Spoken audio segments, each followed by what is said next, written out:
Zertatzen da, pelikulas Pepiton edo series Pepiton, nahi duguna topatzen ez badago.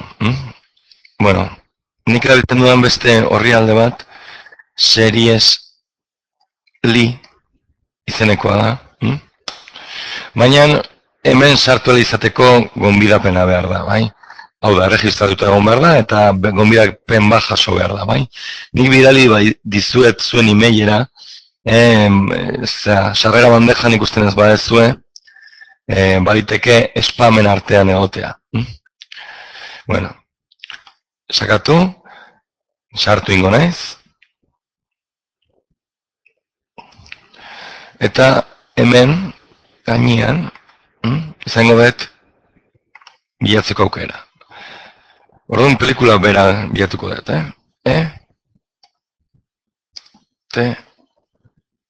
El extraterrestre, hortxe da.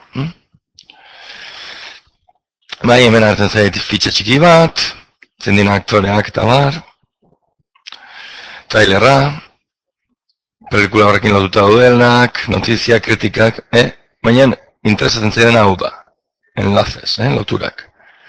Hor sagatu, eta hartuko zait, alde batetik, bizionado direktoa da zuzenean ikusteko, eta beste alde, bekaldean, ez, kasu honetan ez, kasu honetan, soilik zuzenean ikusteko, bai? Nik gehien erabiltzen dudan zerbitzari hau da, StreamCloud, bai?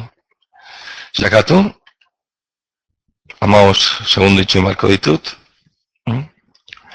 Honek series Pepito edo pelikulas Pepitorekin alderatuta agian publizitate gutxixea du eta pixka seguruagoa dela esango nuke. Baina tira, hemen ere publizitatea izango dugu. Jarraitu.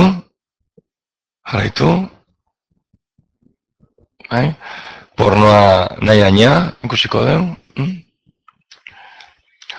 Hemen lehio hau itxingo dut. Eta itxoin denbora, ez egin klik lehenago. Orduan, sakatu eman bideoari. Itxi. Publizitatea. Play.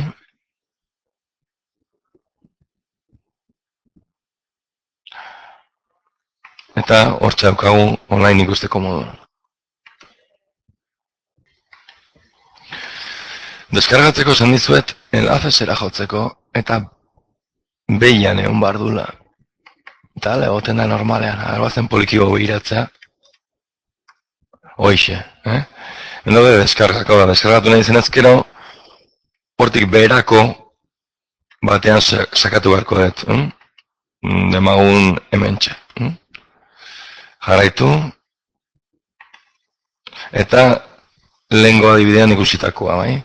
Deskarga regular, eta hemen hartuko zaigu zenbat denbora itxoin beharko dugun.